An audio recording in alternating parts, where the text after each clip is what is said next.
अभी तो घर है हम। और मैं बता रहा था ना आपको कि कंस्ट्रक्शन का, देखो जापान में कंस्ट्रक्शन ऐसे होता है। ये बिल्डिंग हो गई तैयार, अब ये तैयार कर रहे हैं। देखो ये भाई, ये लिफ्ट जब ऊपर जब तक जाएगी जब तक ये बनता नहीं रहेगा, और ये जब भी उतरेगी लास्ट में जब ये पूरा कंप्लीट हो जाएगा, देखो उसके बराबर। ये तो बहुत लंबी, बड़ी लंबी बिल्डिंग बनाएंगे इसकी तो। ये साइड व्यू भाई हमारे घर का, वो स्विमिंग पूल है देखो। तो चलते हैं फिर जॉब की तरफ, फिर रास्ते में बनाते हैं ब्लॉग अच्छा सा, और मिलते हैं आपसे। जय राम जी सभी को, कैसे हो सब? बढ़िया, उम्मीद करता हूँ बढ़िया होंगे। तो करते हैं आज का हमारा नया ब्लॉग। अभी टाइम नहीं हुआ मेरा जॉब जाने का, सोचा क्या करें बैठे बैठे, तो एक ब्लॉग की बना लेते हैं। तो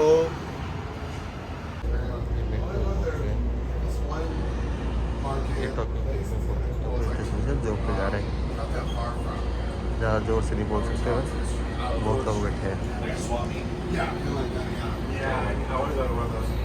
ये एक जगह है जो जैसे मेट्रो चलती है LED, तो बनाते हैं मेट्रो से उतरने वाले। हाँ तो कहाँ थे अपन? स्टूडेंट। हाँ, कोई भाई अगर जापान आता है और इंडियन है, और घबराहट तो रहती है भाई घर से जब निकलते हैं अपन कि भाई जापान में कैसे क्या होगा क्या नहीं होगा, जो वो है उसके मन में डाउट तो वो डाउट मैं दूर करता हूँ। देखो आज बहुत अच्छा वीडियो है, लेकिन भाई यार एक शिकायत है तुमसे, व्यू तो आ रहे हैं सारे अच्छे अच्छे, लेकिन लाइक फॉलो सब्सक्राइब नहीं कर रहे यार। सबसे पहले सब्सक्राइब करो, बेल आइकन पे क्लिक करो, ठीक है? तो रिक्वेस्ट है आपसे, और जिन भाइयों ने कर दिया उनको बहुत बहुत धन्यवाद। हाँ तो जो भाई अगर इंडिया से अगर जापान आता है तो उसको क्या क्या परेशानी हो सकती है, क्या क्या परेशानी झेल सकती है, उसका मैं पहले ही आपको सोच बताता हूँ। डरने वाली कहीं बात नहीं है, ना कोई घबराने की बात है। और यहाँ पे क्या कर सकता है, कितना एक्सपेंसिव है, कैसे वो अपना खर्चा अफोर्ड करेगा, कैसे घर का क्या करेगा, तो वो अपन उस ब्लॉग पे, ये ब्लॉग बनाते हैं उस पर आज टॉपिक पे। तो आज बात ऐसी है, अगर किसी भाई का वीज़ा मिलता है, COE मिलती है, या जापान आना चाहता है, तो ये ब्लॉग तो अभी उनके लिए है जो भाई जापान COE मिल चुका और आ रहे हैं उनके लिए। लेकिन जिनको COE नहीं मिला है, जापान आना चाहते हैं 12th पास आउट या फिर अपनी डिग्री करके, तो वो वीडियो मैंने बनाया नहीं अभी ब्लॉग। तो अगर किसी को हो तो मैं उसके लिए बना दूंगा अभी। तो मैं, मेरे जो लिंक है डिस्क्रिप्शन में, उसमें मेरा इंस्टा अकाउंट का दे रखा है मैंने, तो वो वहाँ पे मुझे मैसेज कर सकता है और यहाँ पे भी कर सकता है, ठीक है? तो भाई फिर से कह रहा हूँ, सब्सक्राइब ज़रूर करना, लाइक करना, फॉलो करना। तो इसमें क्या होता है भाई, इंडिया से आप जापान आ जाते हो, तो जापान आने के बाद क्या होता है, वो सोचता भाई यहाँ पे क्या करना है क्या नहीं करना है, क्योंकि लैंग्वेज का इशू रहता ही है। अगर कोई N5 करके आता है तो भी थोड़ा बहुत डिफरेंस होता है, क्योंकि टोन अलग होता है बोलने का, सबका ही होता है। वो आज जैसे मैं राजस्थानी हूँ, इंडियन हूँ, राजस्थान से बिलोंग करता हूँ, जयपुर से, झुंझुनू मेरा गाँव है, तो एक शेखावटी लैंग्वेज है मेरी भी, ठीक है? तो कहीं ना कहीं वो टोन आता ही आता है। तो वैसे ही जापानियों का भी एक कि बोलने का टोन अलग होता है, ठीक है? तो उस अकॉर्डिंग मैं बताता हूँ आपको। तो इसमें घबराने वाली कोई बात नहीं है। जापानी जो बंदे हैं यहाँ पे, वो पहली बात तो बहुत ज़्यादा हेल्पफुल है। फिर दूसरा, जहाँ आपका एडमिशन होता है वो स्कूल वाले सब कुछ आप करवा के देंगे। जैसे आपका टेकी बनवा के देंगे, वो आपका टेकी बोलते हैं, मेट्रो का एक कार्ड होता है, मैंने पर्स में रख दिया अभी, ये मैं दिखाया, तो चल दिखा दूँगा अभी। वो करवा के देंगे। आप पर्सनल रहना चाहते हो, वो आप शेयर दे सकते हो। ये डोमेट्री होती है एक स्कूल वालों की, आप वहाँ पे भी रुक सकते हो। और स्कूल टाइम में वो आपका अकाउंट भी खुलवा के देंगे कि भाई ये JP वाला मैंने बताया था आपको, मेरा वीडियो है एक, उसमें भी बताया कि मोस्टली जो स्टूडेंट होते हैं उनका JP में अकाउंट खुलता है, तो वो भी वहाँ पे करवा के देंगे आपको। इसके अलावा आपको, अगर आप बाहर रहते हो, जो आई कार्ड बोलते हैं, जायरो कार्ड होता है, आपको एयरपोर्ट से मिल जाता है। उसके बाद एक कार्ड और होता है यहाँ पे, जो IR नंबर बोलते हैं, अपने नंबर बोलते हैं, जैसे ट्रैकिंग नंबर होता है अपना, वो एक कार्ड बना के देते हैं। ये तो हो गया स्कूल वाला प्रोसेस। अब अगर आप रहते हो कि भाई मैं स्कूल डोमेट्री में ना रह के बाहर आऊँगा, तो उसमें क्या होता है, जो आपका जायरो कार्ड देंगे ना आपको, तो वो वीज़ा तो मिल जाएगा, आपके स्टूडेंट वीज़ा है, वहीं की वहीं स्टाम्प लग जाएगी वर्क वीज़ा की। जैसे 28 और वर्कर्स काम कर सकता है यहाँ पे स्टूडेंट। जब अपने स्कूल टाइम स्टार्ट होता है तब से, तो स्कूल वाले बोलते हैं भाई यार तुम तुम्हारी इच्छा से लग जाओ, नहीं हम लगवा देते हैं। तो दोनों ऑप्शन है आपके पास।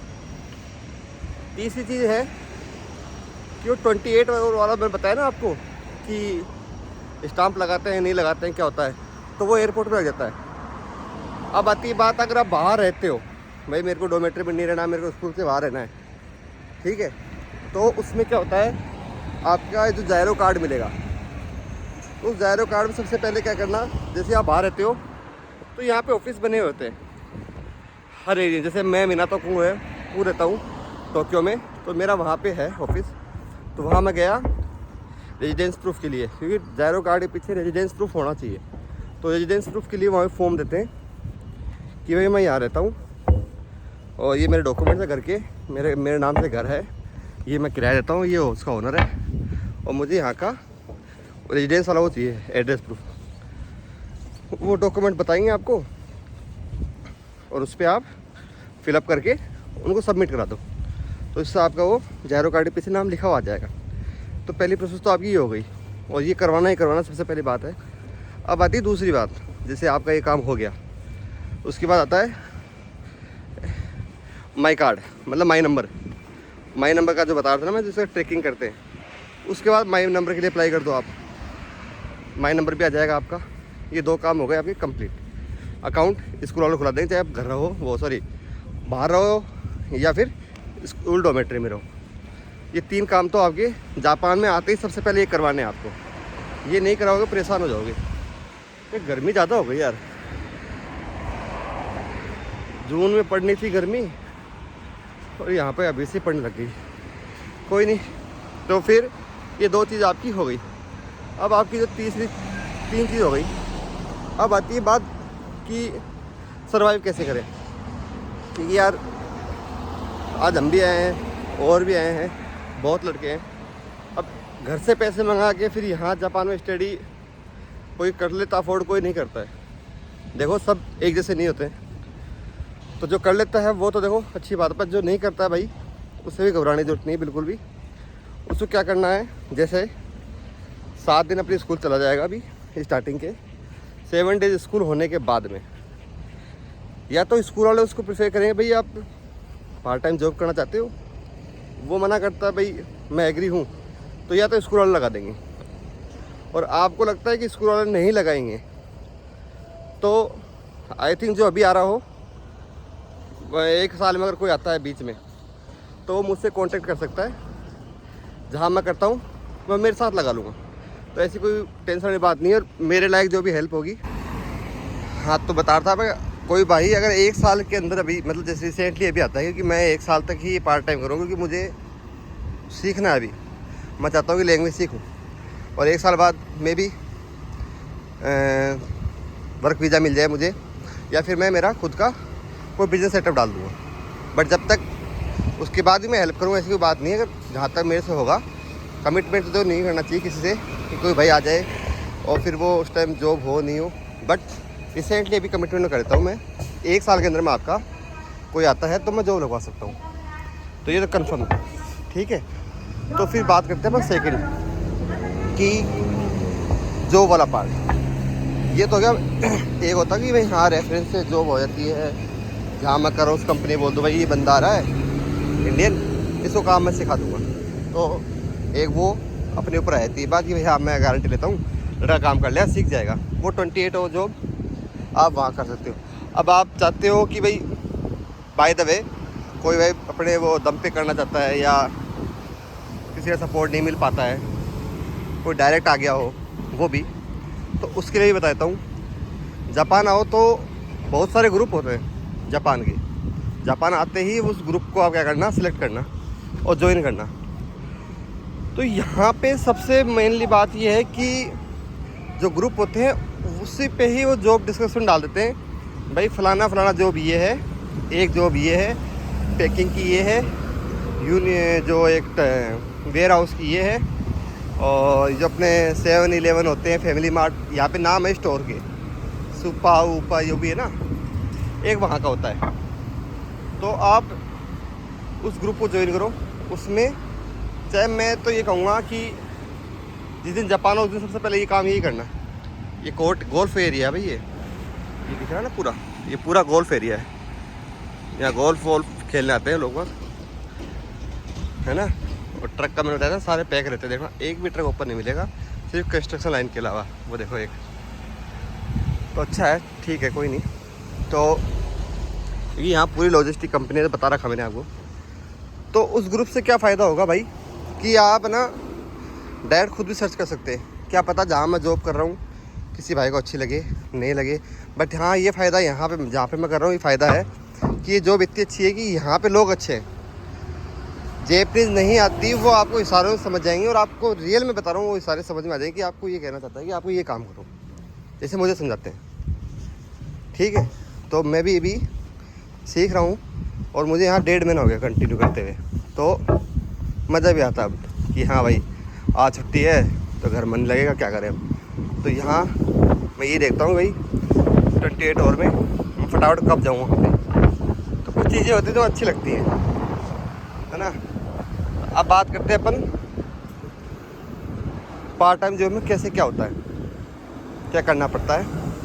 तो स्टार्टिंग में पार्ट टाइम जॉब वही सर्च करना आप।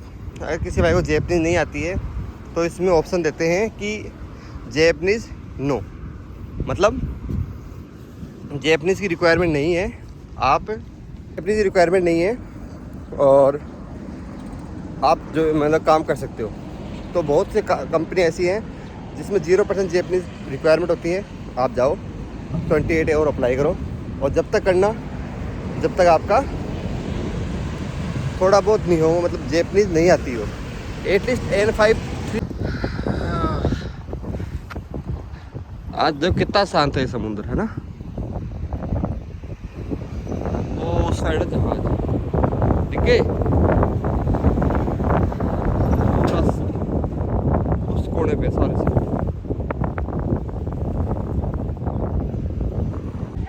तो फिर मैं बता रहा था ना आपको स्टूडेंट वाला, तो वो तो बता ही दिया मैंने आपको कैसे क्या करना है क्या नहीं करना। फिर दूसरा क्या, कोई भाई आ रहा हो तो घबराओ मत, बढ़िया एंजॉय करो यहाँ पे लाइफ को और मस्त रहो एकदम आराम से। जॉब जाओ, जॉब मिल जाती है, ग्रुप वाला मैंने बताया ना आपको, उसमें ऑप्शन एक दिन में मिल जाता है। आप जॉब भी लगे आपको भाई ये जॉब मैं कर सकता हूँ। यामातो होती है, यूनिक्लो होती है, और पैकिंग का होता है, चॉकलेट फैक्ट्री होती है, बाइतो होता है, बहुत चीज़ें। तो जैसे भी आपका इंटरेस्ट हो उस अकॉर्डिंग आप कर सकते हो, है ना। फिर दूसरा आ गया कि फिर घर देखना ऐसी जगह है, देखो कॉस्टली मत लेना इतना, ये 3-4 महीना कर लेना आराम से। और आपका फिर वो ट्रांसपोर्टेशन ये देते हैं, ध्यान रखना। आप जॉब जाओगे आप तो उसके आने जाने का किराया ये देते हैं, शायद 60% या 50% देते हैं। जैसे मुझे यहाँ 60% मिलता है तो वो ये यहाँ देते हैं। तो अच्छा भी है कि ठीक है यार, आप किराया विराया भी निकल जाएगा, घर वालों से मांगने भी नहीं पड़ेंगे। इवन आप घर वालों को दोगे और कि हाँ मेरे को पढ़ने के लिए भेजा है और देखो मैं यहाँ आपको भेज रही हूँ, और धीरे धीरे कमाते भी रहो और लैंग्वेज सीखते रहो। और स्कूल पास आउट हो जाओ, और किसी का पहले से डिग्री है तो ठीक है, डिग्री नहीं है तो दाएगा मतलब यूनिवर्सिटी में एडमिशन ले लो, याद आएगा आपको बोलते हैं, तो यूनिवर्सिटी में एडमिशन ले लो, फिर वहाँ स्टडी करो और फिर अच्छी जॉब लग जाओ। सिंपल प्रोसेस है, कुछ डरने वाली कोई बात नहीं, लोग बहुत अच्छे होते हैं यहाँ पे, है ना। और बाकी इंडियन भी है, ऐसी कोई बात नहीं है। बाकी मेरी जहाँ तक हेल्प चाहिए मैं आपके उसके लिए तैयार हूँ, ठीक है भाइयों। और किसी स्टूडेंट को या भाई जो जापान आ रहा हो तो उसके लिए तो मैंने बता दिया, घबराने का कुछ भी नहीं है ऐसा। आराम से एयरपोर्ट पे आओ, RT-PCR जो अपनी है वो करवा करोगे, एंट्री ले लो। एंट्री लेने से पहले एक ऐप डाउनलोड कर लेना, उसमें जो हेल्थ से रिलेटेड होती है। नहीं भी है कोई दिक्कत नहीं है, वो आप एयरपोर्ट पर कर लेना, वाईफाई रहता है वहाँ पे आराम से। और फिर जहाँ भी जाना है मेट्रो से आप जा सकते हो आराम से। जैसे यहाँ निकलोगे नारिता एयरपोर्ट से जो भी आपका स्कूल है नियर बाई, वहाँ आराम से रह लो, सुबह मॉर्निंग पहुँच जाते हो। अभी रात की फ़्लाइट होती है ना एयर इंडिया वाली, उस आई थिंक 11 साढ़े 11 चलती है वो, मॉर्निंग यहाँ के टाइम अकॉर्डिंग 10:30 बजे पहुँचा देती है वो। टाइम चेंज होता है, 3.5 घंटे डिफरेंस है। तो ये वाली चीज़ें हैं। तो आई थिंक समझ गए हो जो मैं कहना चाहता हूँ कि आप आराम से सर्वाइव कर सकते हो यहाँ पे, आपका खर्चा चल सकता है आराम से। स्टार्टिंग का जो है थोड़ा पेमेंट लेके आना पड़ता है, बाकी स्कूल फीस है वो आपकी पहले ले लेंगे, और उसके बाद नेक्स्ट मंथ से आप जॉब कमाना स्टार्ट कर दो और घर वालों से लेना कर दो बंद। तो ठीक है, ये ब्लॉग यहीं ख़त्म करते हैं भाइयों। और हाँ भाई, जिन्होंने सब्सक्राइब नहीं किया वो कर देना भाई, जिसने भी नहीं किया हो, और जिन्होंने कर दिया उसका बहुत बहुत धन्यवाद। और जो सोच से करना चाहते हैं वो भाई आराम से कर देना, उनको भी धन्यवाद। और भाई वीडियो देखते हो तो लाइक ज़रूर कर दिया करो कम से कम, है ना। तो मिलते हैं जय बाबा की, जय राम जी की, ठीक है, बाय बाय। ये नज़ारा देख लो।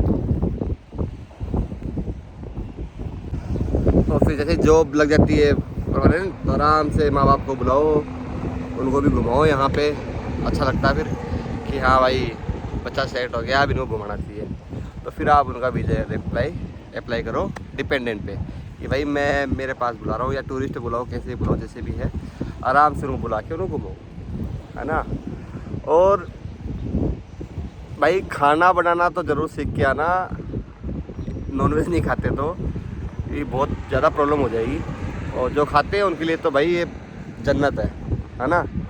तो खाना इंडियन तो खाना बनाना सीखना ज़रूर, क्योंकि मोस्टली मैंने ज़्यादा सुना कम खाते हैं। मैं तो खाता हूँ, ऐसी कोई बात नहीं है, पर जो नहीं खाता है वो खाना सीख लेना, या तो नॉनवेज सीख लेना या खाना बनाना सीख लेना, दोनों में से एक चीज़ तो कर ही लेना, है ना। नहीं तो बोलते ना कि बाद में पछताता आदमी, वो पछताना नहीं पड़ेगी, खाएंगे नहीं चलेंगे कैसे। तो ये चीज़ थी बात। फिर दूसरा है